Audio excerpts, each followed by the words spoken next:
Ahora sí, empecemos con el primer mensaje que le hemos titulado La manifestación de la vida, basada en el primer capítulo. Además quiero encargarles lo siguiente: esta semana lean ustedes el capítulo 1 y el capítulo 2 de Juan.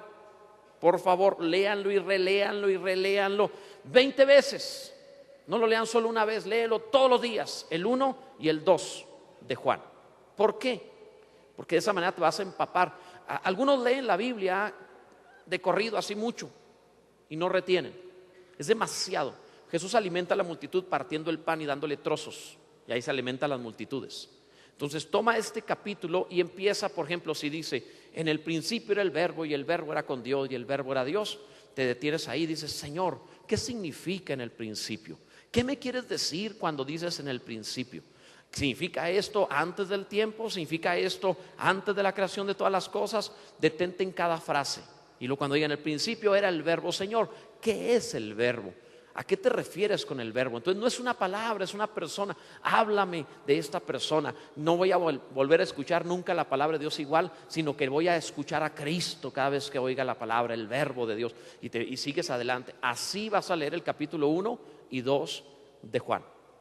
¿Estamos entendidos en esto? La siguiente semana leeremos el capítulo 2 y el 3. Estaremos leyendo el que nos corresponde y uno más, siempre, cada semana. Por 21 semanas nos vamos a empapar de la vida de Dios en el Evangelio de Juan. Entonces no se lo pierdan, porque es una secuencia. Entonces no te lo pierdas, ¿verdad? Hay algunas hermanitas que no se pierden las novelas. Deberías perdértelas, y todas completitas.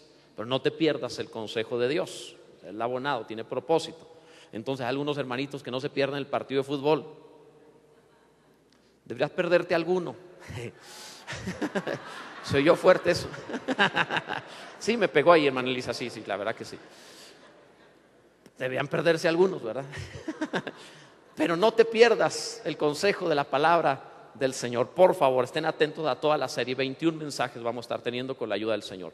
Empecemos con el primer mensaje: la manifestación de la vida, basado primero, dos versículos. Estaremos viendo dos pasajes. El primero se encuentra en el Evangelio según Juan, capítulo 1, versículos del 1 al 4. Luego brincaremos a la primera carta del apóstol Juan en el capítulo 1 y leeremos los primeros dos versículos. Nos conviene leer todos estos 6 versículos. Juan capítulo 1, verso 1, por favor. Dice la palabra, todos en voz alta: en el principio era el verbo, y el verbo era con Dios, y el verbo era Dios. Este era en el principio con Dios. Todas las cosas por Él fueron hechas, y sin Él nada de lo que ha sido hecho fue hecho. En Él estaba la vida, y la vida era la luz de los hombres. Pásense a la primera carta del apóstol Juan. Tiene el mismo propósito. Por favor, primera de Juan, capítulo 1. Estaremos leyendo dos versículos, los primeros dos versículos, el 1 y el 2. Primera de Juan 1:1. Lo leemos rápidamente para ligarlo con lo que acabamos de leer. Dice: lo que era desde el principio, lo que hemos oído, lo que hemos visto con nuestros ojos, lo que hemos contemplado y palparon nuestras manos tocante al verbo de vida. Porque la vida fue manifestada y la hemos visto y testificamos y os anunciamos la vida eterna, la cual estaba con el Padre y se nos manifestó. Bendito sea Dios. Esto es glorioso. No sé tú, pero esta palabra a mí me emociona y me entusiasma saber que Jesucristo no lo puedes ver como un profeta, como un hombre más, no lo puedes ver como otro iluminado. No, Señor, Él es la vida eterna que estaba con el Padre, el origen de todas las cosas. Nada existe sin Él y todo funciona porque Él existe. Bendito sea el nombre de nuestro Señor Jesucristo. Él es el verbo de vida, la vida eterna, la vida misma. Ahora, cuando vemos sobre la vida, tenemos que entender que en todos nosotros lo prioritario es la vida. No hay nada que tú no consideres de mayor valor que la vida. Todo lo que hacemos, consciente o inconscientemente, es tratando de preservar la vida. El instinto más grande que hay, no solo en el ser humano, en todas las especies, es el instinto de conservación de la vida. Hay algo metido en los seres vivos que implica que de todo lo que debes guardar, la vida es prioritaria. Y estoy hablando de la vida natural terrena en este momento, no de la vida eterna, de la vida que necesita tantas cosas para vivir. Pero nuestra vida, la procuramos proteger y guardar. Cuando tú de pronto sientes hambre y dices, tengo que comer, y algunos hasta cambian el carácter, se ponen de genio, están de mal humor, no le puedes hablar, te gruñe, ¿verdad? Cuando trae hambre. Hay gente, porque este instinto de conservar la vida siente que se está muriendo. Las mujeres sabias, cuando van a pedirle algo a su marido, nunca le piden cuando tiene hambre. No, primero le sirven de comer, y ya cuando él está feliz, y ya que se recarga y se desabrocha ese botón peligroso, en ese instante, ahí en ese momento ya le dice. ¿Por qué? Porque su vida está satisfecha humanamente, la vida natural, la vida en este mundo. Todo lo hacemos así. Considera el temor, que hay un temblor, que hay un incendio, y hay hombres que dicen y que son románticos y que aman a su esposa y que son súper padres maravillosos, que no se pierden un juego de sus hijos, pero cuando hay un incendio, cuando hay algo así, algunos salen corriendo y olvidan a la familia. Primero la familia, ¡auch!, y gritaban por allá. A alguno le pasó, ¿verdad? Porque es como si se botaran los sentidos y la vida fuera prioritaria. Este instinto lo ves en la autoridad, en la ley. Hay ley de tránsito, cómo conducirnos en las calles. Pero si de pronto se oye una sirena de una ambulancia que implica que alguien está en peligro de muerte, la vida es prioridad. Se detienen las leyes de tránsito y déjenlo pasar por donde tenga que pasar, por arriba de una banqueta, por donde sea, en sentido contrario, no importa, la vida es primero, ¿verdad? Así vivimos. Todo lo que hacemos, nota la sexualidad, por ejemplo, que es tan fuerte en los seres humanos, en todos los seres vivos, que es algo tan fuerte. Y el por qué de pronto aquel niñito, aquella niñita también portada, para que sientan más los papás, la niñita bonita es que jugaba con sus muñecas y que te veía a ti como su príncipe, y que papá era lo máximo, y de pronto se le extraviaron los ojitos y empezaron a voltear hacia otro lado y vio a aquel jovencito, y el papá empieza a sentir que se quiere morir porque le quieren robar a su princesita. ¿Sí o no? A algunos les pasó ese tipo de cosas. Y uno dice, ¿qué fue lo que le despertó a esta niña? El instinto de la vida, la conservación de la especie en este caso. Hay un reloj biológico adentro que le dice, es el momento ya, ahora empieza a fijarte en el otro, en el sexo opuesto. ¿Por qué razón? Porque necesita reproducir la vida. Así estamos diseñados, la vida es prioridad. Y no importa que le diga a tu hija, no, tú vas a ser monja, mira, no, que tú no te vas a dedicar, tú no te vas a casar, y que tú, no importa qué tantos consejos le des y qué tanto le digas, algo adentro, la vida le dice, tiene que reproducirte, tiene que crecer, tiene que salir adelante la vida, tiene que extenderse la vida. Puse dentro de ti potencial de vida y hay que extenderla. Ni modo, papás que tienen niñas, ni modo, porque no es igual con los varones. Los varones dicen, ya váyase ya. Cuando uno tiene varones, uno habla con la pretendiente del hijo. Le dice, cuídate de este muchacho, cuídate de él, no le creas todo lo que te diga, yo lo conozco bien, cuídate de él. Mientras que cuando habla uno con la hija, le dice, cuídate de ese muchacho, a que ni venga el pelos quietos para acá. O sea, algo, no sé, ¿verdad? Es diferente. Pero todo esto es por la vida que está dentro de nosotros, que nos está impulsando, nos está obligando, no podemos evitarlo, está en nosotros. Algunos de los que están aquí dijeron, yo no me voy a casar. Ajá, ¿verdad? Dijeron, no, es más, a quien le rompieron el corazón una vez de niñita, dijo, no me vuelvo a enamorar de nadie más, no le vuelvo a creer a nadie. No es cierto, te volvieron a hablar bonito y te brillaron los ojos otra vez. O sea, esa vida se va a abrir camino a como dé lugar. Hace muchos años, cuando salió la primera película de Jurassic Park, hay una escena en donde están presentando a aquel científico todo lo que hace la isla y cómo es que controlaba a los animales. Y dice, no, es que solamente son hembras, no hay ningún macho para que no puedan fecundar a ninguna y de esa manera no se reproduzcan y no salgan de control. Y había uno como medio filósofo ahí que dijo, pues yo no sé, pero la vida se abre camino. O sea, no puedes parar, la vida va a encontrar la manera de reproducirse, porque la vida tiene esta ley, tiene que reproducirse, tiene que avanzar. ¿Por qué hay esto implícito en todos los seres vivos? Las plantas, los insectos, todo. ¿Por qué todos hacen lo que sea para extender su vida? La razón es que somos o salimos de aquel que es la vida. A nosotros nos dieron vida. Él es la vida.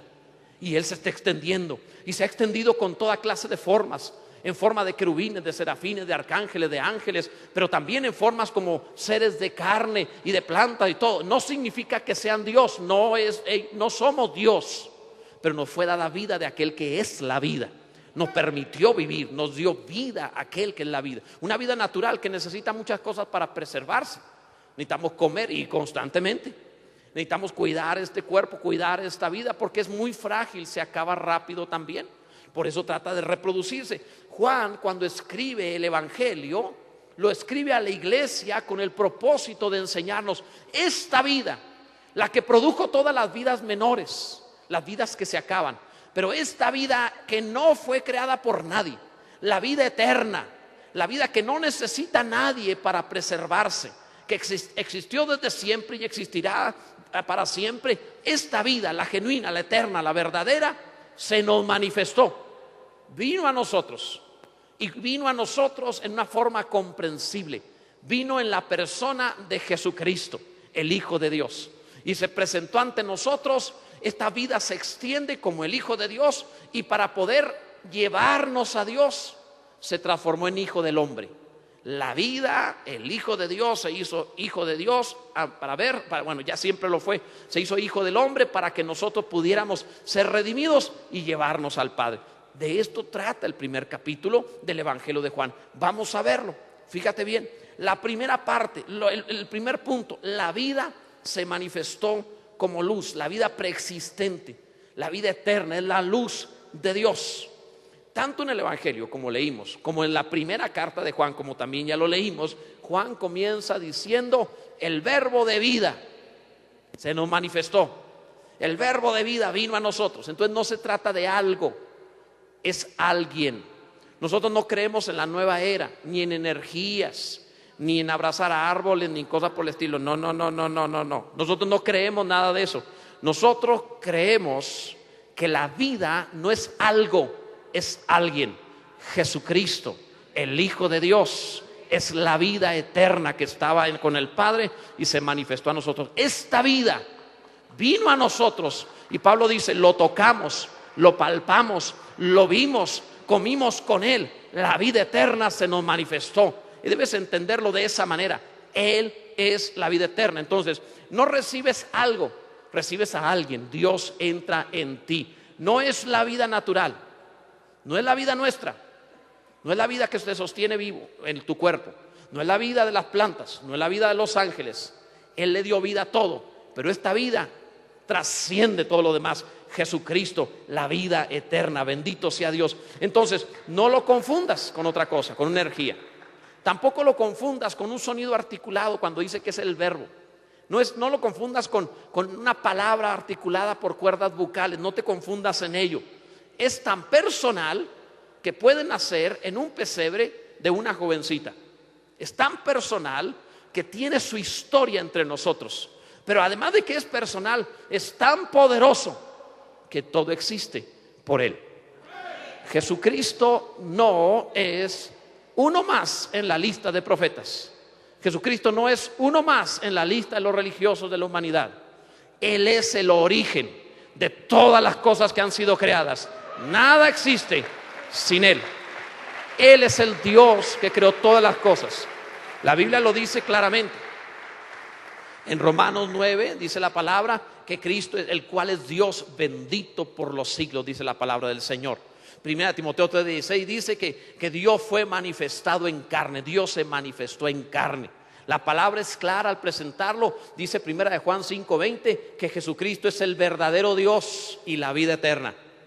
Entonces no estamos hablando de uno que fue ascendido a lugares luminosos, sino que Dios se acercó a nuestras tinieblas siendo Él la luz, pero siempre ha sido la luz, la vida y el Dios todopoderoso.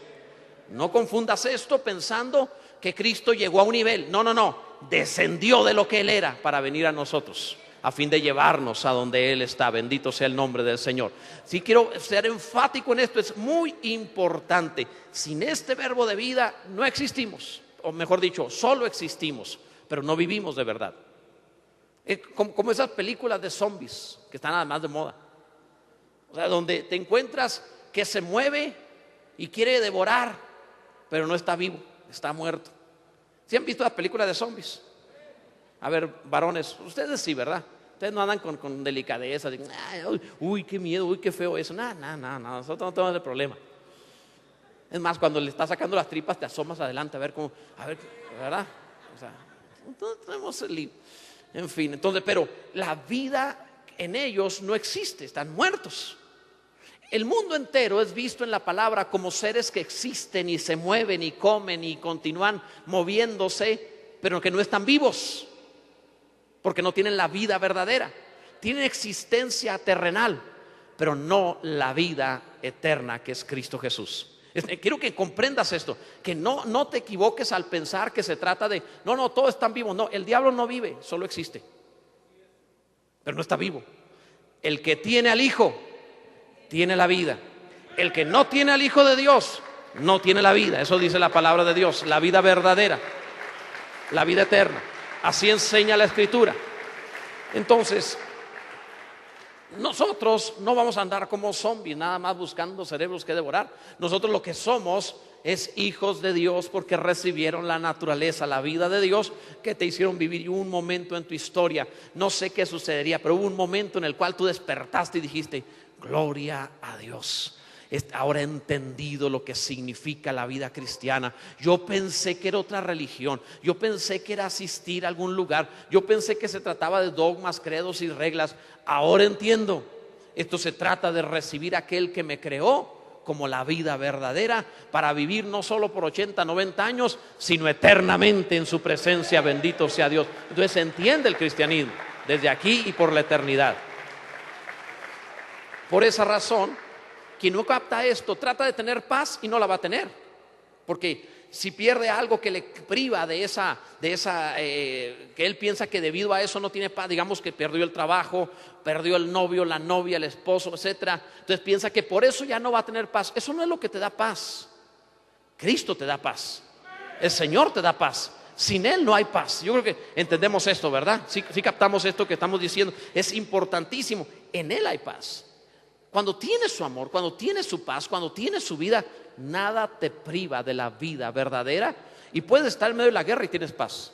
Y puedes estar en medio de la necesidad y estás feliz. Y puedes estar en una cárcel y decís que nuestro gozo y fortaleza es Cristo, gozados en el Señor. Otra vez os digo, regocijaos, dice Pablo desde la cárcel. ¿Por qué? Porque la vida verdadera está en ti. Imagínate, el verbo, la palabra de Dios, con una palabra hizo los cielos y la tierra. Imagínate el momento en el cual tú entiendes esa palabra y la recibes en ti, lo que puede suceder. Alguien debe adorar a Cristo y decir: yo quiero este verbo en mi vida. Gloria a Dios. Ahora, entendiendo esto, la vida existente era la luz de los hombres. Pasemos un poco más. Esta vida eterna vino a nosotros, dice el pasaje, y la vida era la luz de los hombres. Eso acabamos de leer en Juan. ¿Qué significa? Que la vida que estaba eterna allá, aparte de la creación, un día se acercó a darnos luz, se acercó a nosotros en forma de luz. La Biblia habla de la luz no como la imagen, sino como la luz. Si pudieran atender por allá, por favor, para que no tuvieran la interrupción del mensaje. Gracias, qué amables. Entonces sí, y los dos voltean a ver. No, acá, voltea. Ok, entonces la luz es un sinónimo en la palabra sobre la vida. No significa iluminación, no significa solo algo que se ve. Significa el quitar todo aquello que es ausencia de Dios, las tinieblas, el vacío, el no hay Dios. Quitar todo esto. Entonces la vida se manifestó, la vida existente vino en forma de luz, dice el verso 4. Vamos a leerlo, Juan 1:4. En Él estaba la vida, y la vida era la luz de los hombres. El verso 9 dice: aquella luz verdadera que alumbra a todo hombre venía a este mundo. Cuando la existencia del ser humano se torna gris, es porque le falta la luz de Dios. Por eso alguno tiene todo y dice: a mí algo me falta. ¿Qué es lo que me falta? Platicamos ayer con alguien que aceptó al Señor y él decía: pues yo no he tenido una mala vida, no he estado vacío, en pecado, maldad, o sea, yo he tenido una buena vida, pero algo falta. ¿Qué faltaba? Faltaba la vida de Cristo. Por eso se convierte, no se convierte por arruinado, se convierte porque necesita lo único que vale la pena, que es Cristo. ¿Alguien entiende sobre esto? A eso se refiere luz, quita tinieblas, quita vacío. Entonces debemos verlo de esa manera, porque el propósito de Dios es llenarte completamente de lo que Él es, a fin de que dejes de estar tú vacío. Es decir, la meta de vivir es estar completamente vivo, no con la vida terrenal, con la vida verdadera que es Cristo Jesús. ¿Cómo empieza esto? ¿Cómo se desarrolla? Fácil. Él se acerca en forma de luz. Él se acerca en forma de que podemos recibir. Cuando tú vas al médico, el médico no dice, bueno, usted necesita tal medicamento, le voy a dar 1 litro de este medicamento para que se lo inyecte. No, pues no. Imagínate que te lo inyecte el litro de medicamento. Entonces te dice, no, usted va a estar durante 3 semanas o 4 semanas recibiendo tal dosis poco a poco y tu cuerpo va mejorando poco a poco. La idea es, alguno podría decir, bueno, si una pastilla me hace bien, pues me aviento 20 y me curo más rápido. No, te mueres. No puede hacer eso. Necesitas dosificarlo para recibirlo. Entonces nuestra carne no tiene capacidad, nuestro ser está muy, muy insignificante para recibir la vida de Dios. Entonces Dios se acerca, cuando dice que en forma de luz, es una manera de decir, Dios se dosifica a sí mismo para que lo puedas recibir. Si te tomas de un cable de alta tensión, te revienta rápido. ¿Cuántos voltios aguantas? Yo no sé cuántos voltios aguanta un ser humano. ¿Cuántos voltios soporta un corazón antes de infartarse? Nada, ¿verdad? Bien poquito. A lo mejor una batería de carro te puede matar. No sé cuánto, pero poquito, no es gran cosa. Entonces, no aguantamos gran cosa. Si no aguantamos la luz, la electricidad en algo pequeño, nos morimos. ¿Qué hace Dios cuando dice que esta vida es la luz de los hombres? Quiere decir que esta vida se acercó a nosotros de una manera dosificada, de una manera que pudieras recibirlo. Por eso al principio tú recibiste a Cristo y empezaste a vivir. Y luego va entrando en ti más y hoy es otro versículo y otro mensaje y otra alabanza y otro reunirse con los hermanos y otro toque de Dios y algo más sucede y tú dices, gloria a Dios, algo está pasando conmigo, que estoy siendo transformado. La vida de Dios está entrando en ti, está haciéndote crecer. Dice la Biblia en ese mismo capítulo, el verso 10, en el mundo estaba y el mundo por él fue hecho, pero el mundo no le conoció, a lo suyo vino y los suyos no le recibieron. Mas a todos los que le recibieron, ¿alguien ha recibido a Cristo? A los que creen en su nombre les dio potestad de ser hechos hijos de Dios. Entonces primero nos creó y cuando vino a nosotros en forma de luz, tú recibiste a Cristo y comenzaste a vivir. Despertaste, le dieron electroshocks a tu corazón y despertaste, comenzaste a vivir al mundo espiritual. Ahora comenzaste a entender las cosas de Dios y a ver las cosas como Dios las ve. Bendito sea Dios. Voy a ilustrártelo otra vez. Yo te pongo muchas ilustraciones para hablarte de lo eterno en forma fácil de comprender, lo más simple posible. Han leído, supongo, la novela de este monstruo Frankenstein. La han leído, ¿verdad? El monstruo no se llama Frankenstein, el doctor que lo hace se llama Frankenstein. La idea de esta novela es la siguiente, la idea la hizo Mary Shelley. Esta novela tiene la idea de un científico que quiere producir la vida. Es una novela que nace en una época en donde la ciencia trataba de emular a Dios. Filosóficamente estaban diciendo un día vamos a hacer lo que Dios hace. Y entonces esta novela viene como a dar una especie de respuesta diciendo a ver qué pasa si intentamos jugar a Dios. Entonces toma muchos cadáveres, el doctor Frankenstein, y luego forma un cuerpo, pero está muerto, ahí está el cuerpo. Entonces lo conecta para que un rayo le dé la electricidad suficiente que entre a su cuerpo y entonces va a vivir. Es más o menos algo así, pero en bonito lo que nos pasó. Pero en bonito. No salgan de aquí diciendo, el pastor dijo que tú eres un Frankenstein. No dije eso. Sí, porque luego encuentran algún parecido por ahí y luego dicen que yo dije. No dije yo. Nos creó de barro, nos formó, nos creó de barro. Luego sopló en nuestra nariz aliento de vida. Es maravilloso cómo sopló en nosotros. Nosotros pensamos que no, lo formó de barro y se acercó a él. Cuando habla de sopló es un término que se refiere por la nariz, no por la boca. La idea es el aliento que sale por la nariz, lo que está respirando, una forma poética. Dios se acercó al hombre y lo miró tan cerca como quien lo besa, lo miró tan cerca que la vida de Dios, lo que estaba dentro de Dios, salió de Dios y entró en el hombre. Y entonces el hombre, cuando entró por la nariz del hombre el aliento de vida de Dios, el hombre vivió, porque todo lo que Dios toca vivirá. Bendito sea Dios. Entonces le entró la vida en el hombre. Eso fue lo que hizo en un principio. Ahora lo volvió a hacer. Ahora todos nosotros que tenemos ese aliento de vida, Dios se acerca a nosotros y dice, no quiero solamente darte un aliento, quiero vivir dentro de ti, me quiero meter en ti. Y entonces se acerca otra vez a nosotros en forma del verbo de vida. Entonces oímos la palabra de Dios, aceptamos a Jesucristo entra en nosotros, y cuando entra en nosotros, este mono de barro empieza a vivir. Y lo que éramos solo existiendo en esta vida, comenzamos a tener vida de verdad. Empieza a cambiar tu mente, empieza a cambiar tu conducta, empieza a cambiar tus emociones, empieza a cambiar tu propósito de vida. Y tú dices, ahora ya sé por qué existo. Por la gracia de Dios, para Él estaré lleno de su vida. Bendito sea Dios. Creo que lo estamos comprendiendo. Gloria a Dios. Esto hizo la vida. Ahora, Juan sigue explicando. Dice, bueno, la vida eterna se presentó en forma de luz, se dosificó para entrar en nosotros, en el verbo, en la luz, vino a nosotros, en la palabra, entró en nosotros. Y entra Juan un poco más a detalle. ¿Cómo funcionó? Podríamos preguntarle, Juan, ¿cómo pasó esto? Bueno, lo que hizo primero es que Dios se presentó entre nosotros como el Hijo de Dios. Entonces, por eso el relato de Juan sigue hablando de Cristo como el Hijo de Dios. Entonces lo presenta como el Hijo unigénito. Tú puedes ver esto en el Evangelio de Juan, en la secuencia tiene un propósito. Entonces la vida se manifestó como el Hijo de Dios, ahora para revelarnos a Dios Padre, para que entendiéramos cómo funciona esta vida. Entonces se presentó como el Hijo de Dios. La vida se convirtió en el Hijo de Dios entre nosotros. Y entonces en el Hijo de Dios conocimos a Dios. Dice el verso 18, a Dios nadie le vio jamás. El unigénito Hijo, el griego dice el unigénito Theos, así dice. Es decir, el Dios unigénito, el Dios Hijo, que está en el seno del Padre, Él le ha dado a conocer. ¿Cómo le dio a conocer?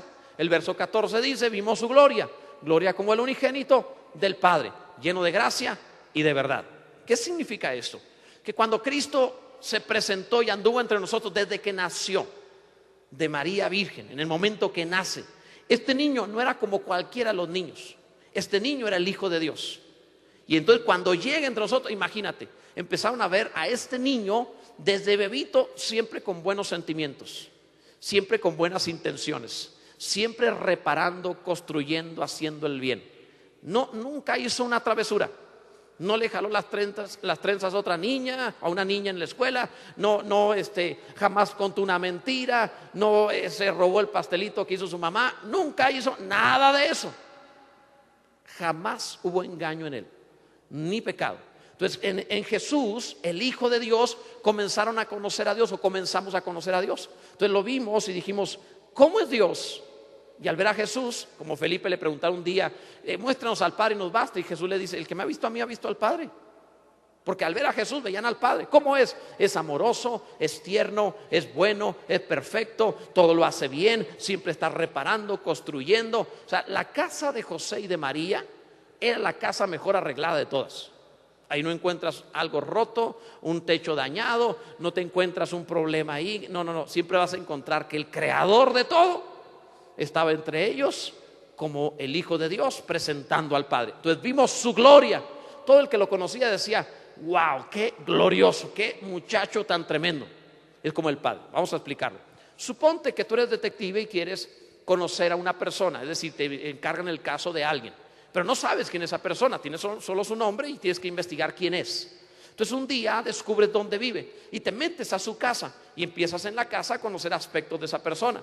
Quizá vas y ves su ropa y en su ropa encuentras, bueno, es una persona que mide 1,80, que tiene tal complexión, ya encontré, y por su ropa puedo ver algunos gustos de lo que él es. También a lo mejor puedes ver, no sé, su línea telefónica y empiezas a ver con quién le gusta hablar, qué clase de amistades tiene. Quizá podrías meterte incluso a su misma basura y ahí sabrías muchísimo de esa persona, qué es lo que come, etcétera, etcétera. O sea, vas a encontrar viendo sus cosas mucho sobre esa persona, pero todavía no lo conoces. Conoces cosas de él, pero todavía no sabes todo de él. Tú puedes ver toda la creación y tú dices, Dios es poderoso, Dios es ordenado, Dios es fiel, Dios es bueno, Dios es generoso en la creación. Pero Dios dijo, no es suficiente. Supongamos que como detective alguien te dice, oye, yo sé dónde puedes hallar al hijo de esa persona. Dicen que es el vivo retrato de su papá, igualito a su papá. Haz de cuenta que así como él es, así cuando quieras conocerlo, si lo ves al hijo, vas a buscar al papá, tómale una foto, así igualito a su papá. Entonces vas con el hijo, lo ves y ahora sabes cómo luce el padre y cómo es el padre en el hijo. Te estoy dando una descripción limitada de lo que Dios hizo. Dios se presentó como el Hijo, y al ver a Cristo todos dijimos: ahora sé que Dios es bueno, poderoso, ahora sé qué personalidad tiene, ahora sé cómo se comporta, ahora sé qué es lo que quiere, ahora sé cómo relacionarme con Él. En el Hijo dice la Biblia, y vimos su gloria, gloria como del unigénito del Padre, lleno de gracia y de verdad. Este es Jesucristo, vino el Hijo de Dios a presentarnos al Padre. ¿Alguien entendió lo que estamos diciendo, verdad? Debes decir amén. Ahora, la vida se manifestó como Hijo de Dios para presentarnos al Padre, pero también para llevarnos al Padre.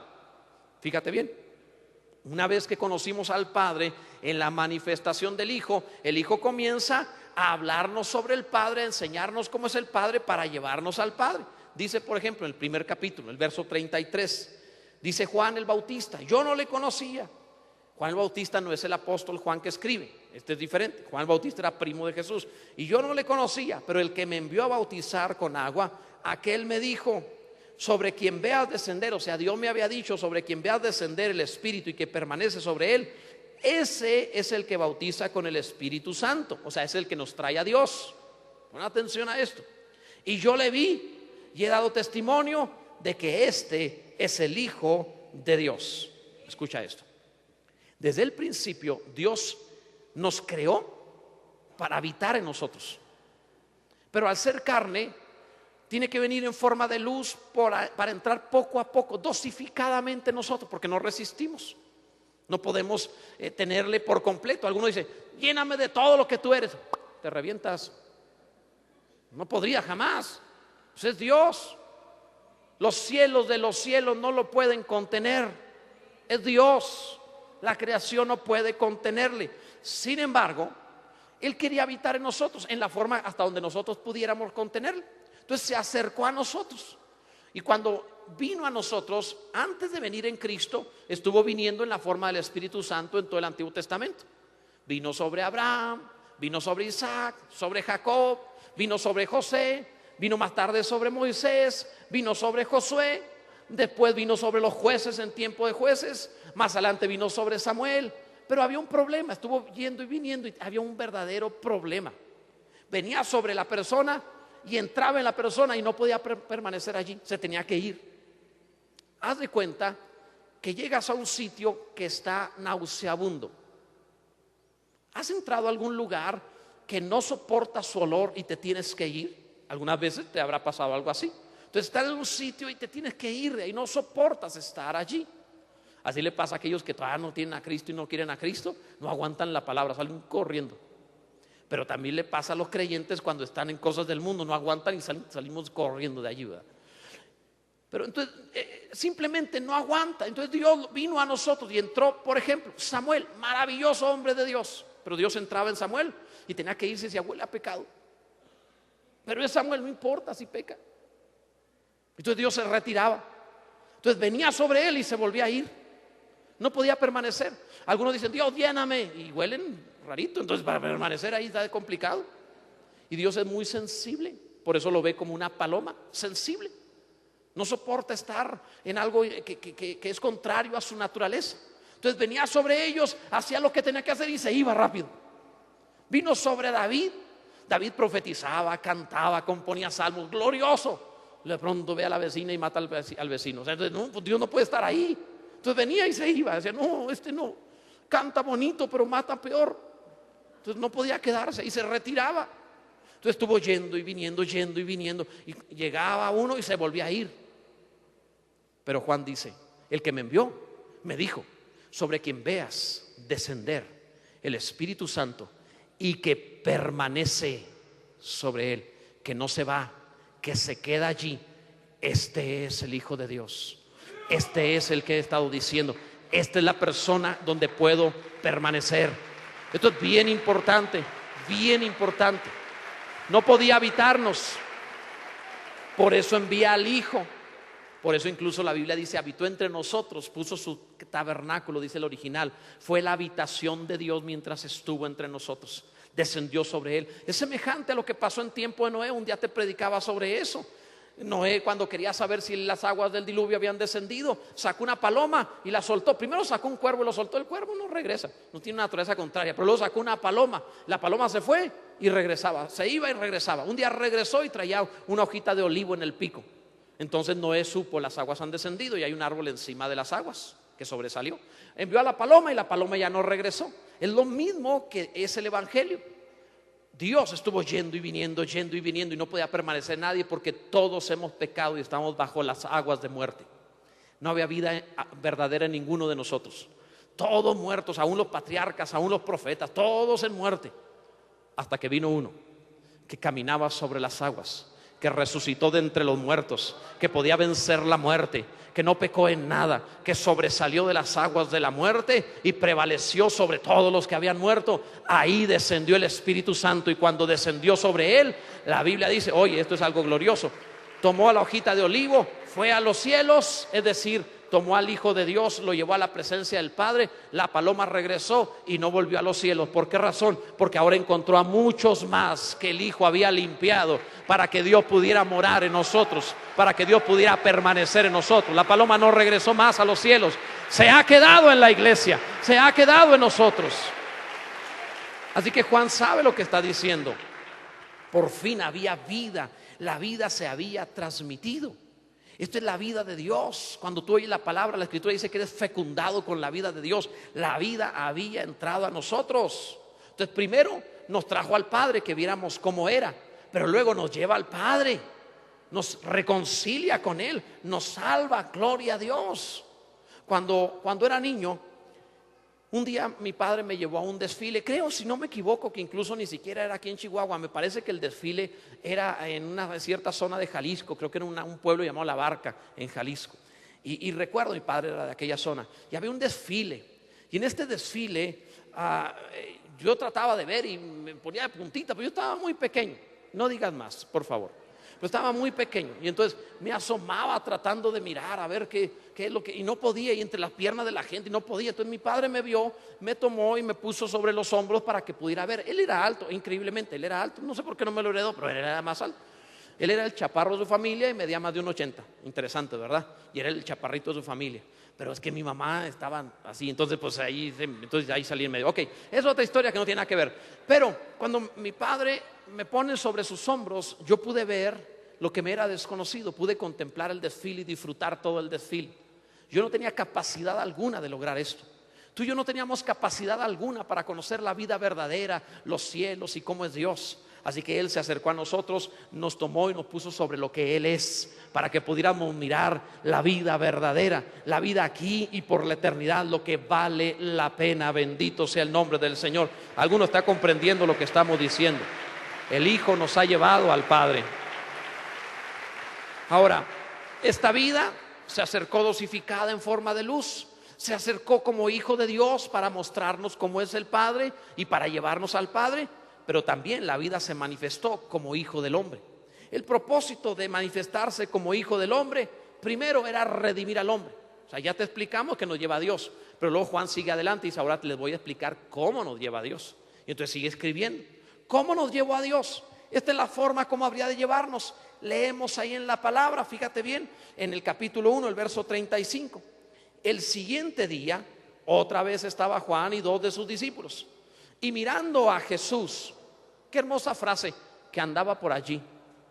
¿No es hermoso que Dios anduvo entre nosotros? Que andaba por allí. Dijo: he aquí el Cordero de Dios. Le oyeron hablar los 2 discípulos y siguieron a Jesús. Entonces, como quería llevarnos a Dios, pero ya vimos que la muerte estaba en nosotros y no había manera de ir a Dios, no podía vivir en nosotros por el pecado. Entonces nos describe ahora Juan: la forma como Dios nos lleva a Él es que también se nos presenta como el Hijo del Hombre. Dios no puede morir, pero al hacerse hombre sí puede morir, y lo hace para llevar nuestros pecados. Por eso la Biblia le llama el Cordero de Dios. La ley de Moisés, como figura de la ley y justicia divina, había establecido que se necesitaba matar corderos para quitar el pecado de la gente. Cada año sacrificaban un cordero para la remisión o el perdón o el pago de la culpa por los pecados.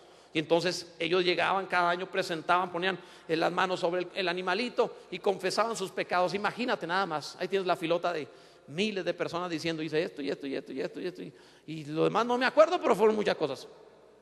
Y entonces oraban y se llevaban al animalito, lo degollaban, lo mataban, y entonces la persona salía perdonada. No le quitaban los pecados, pero haz de cuenta que lo ponían bajo la alfombra, lo escondían, no pasó nada, ya no, te doy gracia un año más. Pero cuando vino Cristo, no vino solamente a cubrir los pecados. Cristo vino a quitar los pecados. No solo vino a quitarte las consecuencias de lo que hiciste, vino a quitarte la presencia del pecado, lo que te obliga a ser pecador de tu corazón, para darte una vida nueva. Esto hizo el Cordero de Dios. Entonces Juan está diciendo, Dios se acercó a nosotros como el Hijo de Dios. Ya sé cómo es Dios, pero este Hijo de Dios también es Hijo del hombre, y al pagar por nosotros puede redimirnos. Escúchame esto, alguien tenía que pagar por ti, tú no podías pagar, era imposible que pagaras. ¿Cómo vas a pagar? ¿Cuál es la sentencia? La muerte. No, pues no pago, si me matan, pues y luego. Además necesito para seguir viviendo resucitar, entonces no puedo pagar la muerte. Es sentencia de muerte, por cuanto todos pecaron, están destituidos de la gloria de Dios, no hay acceso a nada de Dios. La paga del pecado es la muerte. Entonces, ¿qué hago? Entonces se presenta uno, y este uno que se presentó nunca pecó, jamás. No estaba en él pecar. Nació, y esto ustedes los he predicado, nació de una virgen para no tener la naturaleza de pecado.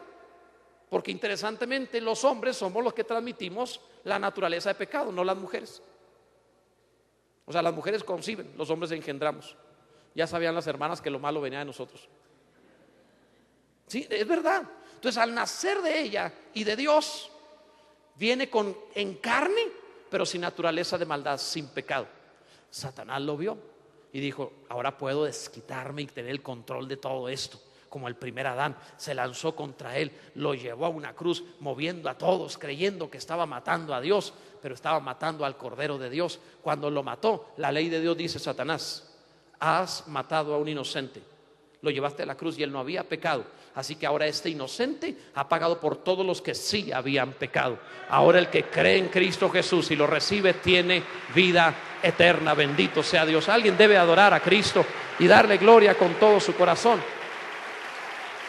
Bendito sea Dios.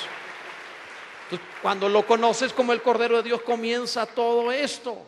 Se pueden hacer experimentos para encontrar medicinas para seres humanos en los ratones, pero mientras la medicina no ha sido probada en humanos, no sabemos si va a funcionar. O sea, se puede probar en los ratones, sí, pero nadie va a decir, tengo esta medicina muy buena, no hombre, se la di al ratón de mi casa y se puso, no hombre, Espíritu González, está tremendo el ratón que tengo. No puede decir eso. O sea, ¿por qué no lo ha probado en un humano? Entonces la medicina de Dios contra el pecado, la muerte, la condenación, la enfermedad, el dolor, toda amargura, todo lo malo, todo lo que es contrario a la vida, toda la maldad de todos los tiempos, la medicina contra todo fue probada por Dios en el Hijo del Hombre Jesús. Y cuando Jesús la prueba y resucita, dice, tengo el anticuerpo, tengo la medicina. Todo aquel que en mí crea no morirá eternamente, sino que tendrá la vida verdadera, la luz de la vida. Bendito sea Dios. Así que te dio vida de verdad. La vida se manifestó como Hijo del Hombre, también para lograr el propósito de Dios, que era vivir en nosotros, edificar la casa de Dios. Juan sigue hablando.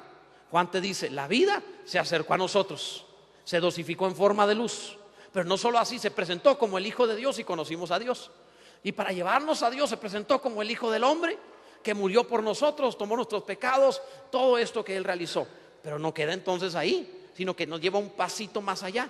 ¿Para qué hace Dios todo esto? Para edificar su casa, su habitación. Dios quiere vivir en ti. Dios quiere vivir en nosotros. Le gusta esto. Este es el plan desde el principio. Habitar en nosotros. Nos creó como piedras de su casa. Eres piedra de la casa de Dios. No por ser de Monterrey, sino por ser cristiano. Piedra de la casa de Dios, del edificio de Dios. Eso habla la palabra. El apóstol Pedro dice en su primera carta, el capítulo 2, el verso 4 en adelante, vosotros pues como piedras vivas edificados como casa espiritual y sacerdocio santo. Entonces nosotros somos piedras de la casa de Dios. Esto es lo que Él quería hacer desde el principio. Escucha, te creó de nuevo y luego, o sea, te creó y luego te recreó, se metió en ti, para que seas una piedra de su edificio. Por eso el pasaje, lo que sigue hablando precisamente en ese mismo capítulo es lo siguiente.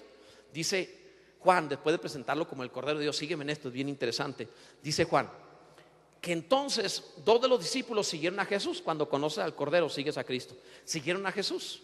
Y por allí de pronto Jesús ve que le están trayendo a otro discípulo llamado Natanael. ¿Conocen ustedes a Natanael? ¿Lo han leído en la palabra? Viene Natanael. Cuando Jesús lo vio, dijo: he allí un verdadero israelita en el cual no hay engaño. Él sabía lo que estaba diciendo. Natanael le dice: ¿y a mí de dónde me conoces? Cuando estaba debajo de la higuera yo te vi. Viviendo debajo de Israel yo te vi. Yo sé cómo vives, yo sé que tú buscas la verdad. No hay engaño en ti, eres genuino. Lo entendió. Incluso menciona ahí que entre ellos andaba Pedro, que significa piedra. Es bien interesante esto. Y entonces le dice a Natanael, le dice Jesús: Natanael, mayores cosas verás. A partir de ahora verás el cielo abierto y los ángeles que suben y descienden sobre el Hijo del Hombre. ¿Qué está diciendo Juan? ¿Qué tiene que ver esta historia con todo lo demás de la vida? Escucha, ¿dónde más encuentras en la Biblia que esto sucedió? En el Génesis. Hay un israelita, al primer Israel, Jacob, en el cual sí había engaño. El primer Jacob, el Israel primero, era medio engañoso, contaba mentiras. Por eso a Natanael le dicen: este no cuenta mentiras, el otro sí. Pero aquel Jacob, aquel Israel primero, la Biblia dice que salió de su casa y en el camino durmió y puso una piedra de cabecera, se recargó en la piedra y tuvo un sueño y soñó que el cielo estaba abierto, una escalera hasta el cielo, y que subían ángeles y bajaban sobre esa escalera y Dios estaba ahí arriba en los cielos. Él soñó esto, despertó y dijo: esta es la casa de Dios, cuán terrible, yo no lo sabía. Tomó aceite y la puso sobre la piedra. Esto es lo mismo que está diciendo Jesús. Esta vida se manifestó a nosotros como el Hijo de Dios y como el Hijo del Hombre para salvarnos y redimirnos, porque venía a encontrar a gente como Pedro la piedra, como Jacob, como Natanael, como los demás discípulos. Venía a traerlos a todos estos, porque el plan, le dice Jesús a Natanael: a partir de ahora verás los cielos abiertos y a los ángeles que suben y descienden sobre mí. Natanael, la razón por la cual la vida se ha acercado es porque ha comenzado, le está diciendo, la edificación de mi casa. Tráiganme a Pedro y a Juan y a Natanael y a todos los discípulos. Tráiganme piedras vivas para mi edificio. Él es el que bautiza con el Espíritu Santo, el que le pone el aceite a las piedras para que vivan y para edificar su casa. ¿Cuál es el propósito? Nunca más vendrá el Espíritu Santo sobre alguno para irse, sino que se quedará en aquellos que tengan a Cristo Jesús como el Señor de su vida, aquellos que han recibido al Cordero de Dios. La idea es edificarle casa. Alguien debe adorar al Señor con todo el corazón. Alguno está comprendiendo esta palabra. Esto va mucho más allá de solo un mensaje. Debes captarlo. El propósito era mira, te hablé de la vida. ¿Cómo se preserva la vida?